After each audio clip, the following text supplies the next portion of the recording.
tem que lembrar que a autoestima, ela é uma avaliação que a gente tem da gente mesmo. E se a gente for botar isso dentro da sociedade como um todo, é tão importante a questão, numa sociedade capitalista liberal, a validação, você valorizar qualquer coisa, patrimônio, empresa, imóvel, é absolutamente importante. Que eles chamam o setor das empresas, tem o tal do valuation. O valuation é quando você, por exemplo, uma empresa quer comprar outra, então tem um setor que vai ver qual é o valor de mercado daquela empresa. Você vai comprar um imóvel, vai vender um imóvel, tem também o valuation daquele imóvel. Então, isso perpassa toda a nossa sociedade ocidental e oriental também hoje. A questão é que a gente fica se perguntando como é que a gente faz uma validação, um valuation da gente, que seria a autoestima. Como é que a gente se valida? Que valor a gente dá a gente?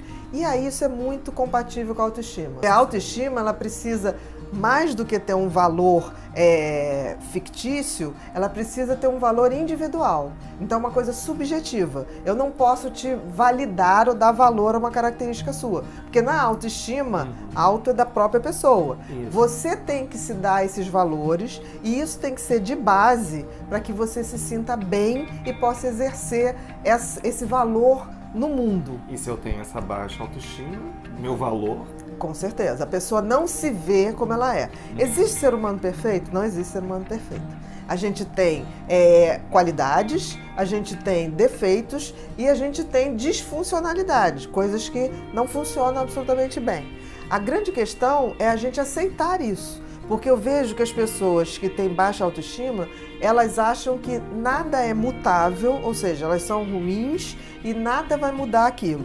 Ou as pessoas que têm um ego, um narcisismo ou uma coisa inflada, que elas são maravilhosas. Não tem a pessoa que seja tão ruim assim, nem tem a pessoa que seja tão maravilhosa. Então, assim, esse equilíbrio da gente ver com olhos mais reais do que a gente tem de bom, o que a gente não tem de tão bom e o que a gente pode mudar. Esse é o processo, né? Para a gente começar a fazer esse valuation da gente, do que a gente tem. Uma coisa que é muito importante para uma autoestima, quando você falou amigos, respeito, isso ainda depende do outro, a amizade depende do outro. A coisa mais importante para a formação de uma autoestima é a essência da pessoa. É assim, o que aquela pessoa tem na sua índole, tem na sua essência de sentimento e o que a pessoa tem como talentos essenciais.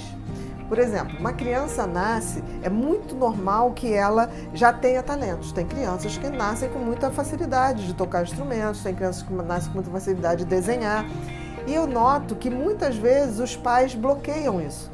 Porque aí tem uma moda que a criança nasce, se for hoje, o menino faz futebol, faz luta, a menina faz balé e outra coisa. Espero que isso mude. Então você acaba matando talentos que se manifestavam antes de qualquer coisa. Assim, a autoestima tem muito a ver se a gente tem a sensibilidade de captar o que a pessoa tem de melhor, de captar seus talentos e não atrapalhar, deixar aquilo se desenvolver. Se não puder ajudar, não atrapalha. Em questão de talentos, de dons, eu sempre falo isso, nunca atrapalhe. Eu acho que se a gente não consegue conectar a pessoa a essa essência dela, a esse retorno a essa criança que não tinha noção de inadequação, que não tinha esse tipo de visão depreciativa, e a gente trazer essa criança para avisar esse adulto que, olha, eu sobrevivi, só falta agora ser feliz. Eu acho que esse retorno é fundamental. Eu, quando olho para trás, quando eu falo assim, eu nunca pensei que eu ia ser escritora, mas eu adorava escrever. Eu me lembro que eu ia para o escritório do meu pai, tinha uma máquina, Olivetti, aquelas máquinas, e eu brincava de ficar batendo aquilo, e eu achava que eu estava escrevendo capítulos de novela. Não tinha nada, entendeu? Então, na minha cabeça, aquilo tinha um ritual. E que eu abandonei quando eu descobri disléxica. Eu falei assim, não posso mais escrever porque eu só escrevo errado. Então, assim, e deu tempo de recuperar isso. Quando alguém chegou para mim e falou assim, você tem revisores. Revisor é para isso, né? A essência da escrita que aí você traz maior. Lá a eu sua trouxe, mãe, eu trouxe, né? De volta. Aquela coisa e eu vi que eu podia escrever. Tá boa. A essência tá boa. Porque a minha essência não era escrever corretíssimo. A minha essência era escrever aquilo que eu sentia e eu sabia que eu escrevia de uma maneira que as pessoas entendiam. Eu era amorosa para escrever. E até hoje eu recebo muito e-mails de pessoas que leem os livros e falam assim, nossa, você fala como se estivesse na sala da minha casa. E eu lembrava que eu pensava nisso. Quando eu fingia na minha cabeça que eu estava escrevendo um capítulo de novela, era para as pessoas verem, para lerem.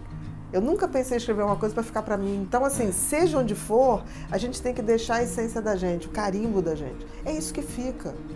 É isso que fica. Não tem outra coisa. Então, é a receitinha do bolo. O dom da gente. O dom da gente. Não tem autoestima que se construa em cima de coisas que não sejam verdadeiras, que é a essência da gente e os talentos e os dons que a gente já veio para cá. Senão a gente está aqui para evoluir. E evoluir através dos nossos talentos. Se você não faz isso, você nem cumpre a função que a vida te dá.